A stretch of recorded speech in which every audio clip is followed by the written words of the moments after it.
Mesdames, Messieurs, mes chers concitoyens et amis de la 4e circonscription de l'Hérault, bonjour. Pour commencer, j'aimerais vous montrer un clip de Richard Gottener, Les Moutons, présent sur Internet alors qu'il a été censuré à la télévision.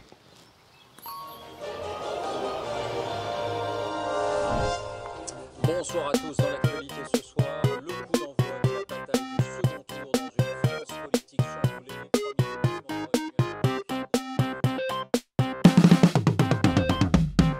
Un mouton, c'est bête un mouton. Deux moutons, c'est bête deux moutons. Le principe est tout bête. Un mouton c'est un mouton. C'est bêta, c'est bébête. C'est ballot, c'est concon. Un nigo plus un bonnet. Simplon que multiplie. Simplet fois simplon font qu'un troupeau. C'est couillon.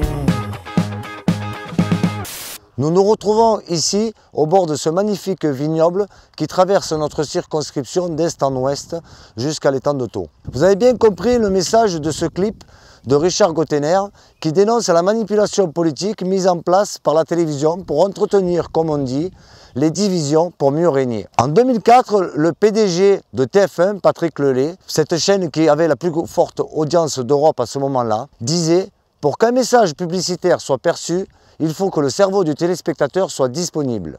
Ce que nous vendons à Coca-Cola, c'est du temps de cerveau humain disponible. S'il y a un domaine dans lequel la Macronie est excellente, c'est bien dans la communication manipulatrice.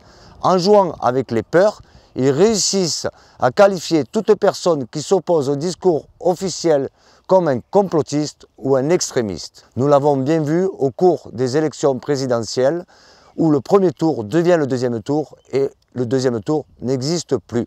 Comme dit Jean Lassalle, avec Macron, nous sommes dans une dictature molle où tout contre-pouvoir des grands médias, possédés par les milliardaires qui le soutiennent, ont disparu. C'est une plutocratie, c'est-à-dire que le pouvoir est entre les mains des plus puissants financièrement. Avec Jean Lassalle et le parti qu'il préside, Résistons, nous souhaitons donner la priorité à l'humanisme et le pragmatisme. Pour cela, nous avons le courage de dénoncer cette politique basée sur la peur, la manipulation et les divisions des partis et de la société. Stop aux grandes promesses des programmes électoraux qui ne sont jamais respectés. Le député est un élu dont le but est de représenter les habitants de sa circonscription au sein du pouvoir législatif de l'Assemblée nationale. Élu pour représenter la nation, le député participe à l'exercice de la souveraineté nationale. Il vote la loi et contrôle l'action du gouvernement.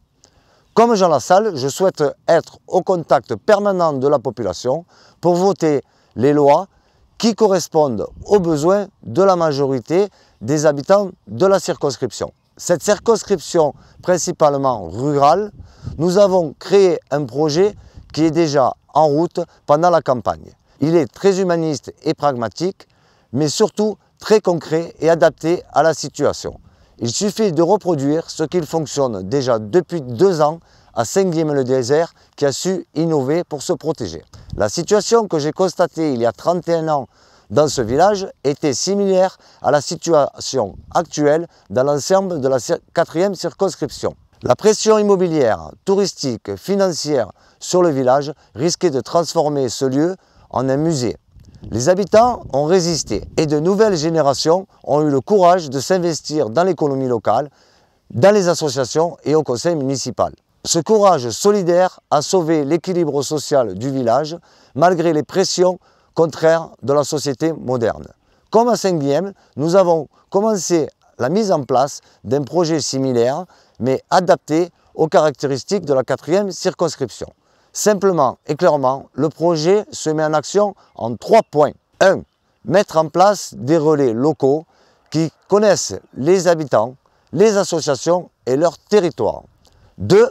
Recenser les forces, les problèmes et les priorités par la consultation permanente des habitants et de toutes les communes de la circonscription grâce à ce que nous appelons un RIC local et permanent. 3. Trouver des solutions applicables immédiatement grâce à l'entraide locale et au bon sens, sans attendre que nos gouvernants règlent nos problèmes. Il faut donc mettre en place dans chaque secteur des télés locales sur Internet où chaque habitant peut facilement s'exprimer et proposer des actions en vidéo grâce à son téléphone portable. Notre équipe, compétente et expérimentée en multimédia et en informatique, nous montre déjà le chemin du bon sens à parcourir.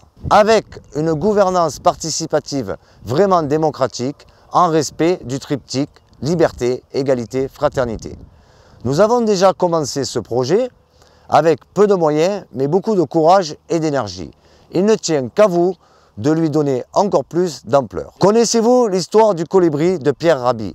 Je profite de l'occasion pour faire un hommage à Pierre Rabhi, décédé il n'y a pas si longtemps. Le colibri, cet oiseau minuscule, est observé par les autres animaux en train de faire des allers-retours entre le lac et l'énorme incendie en cours dans la forêt. Il remplit son petit bec avec de l'eau pour la déverser sur l'incendie.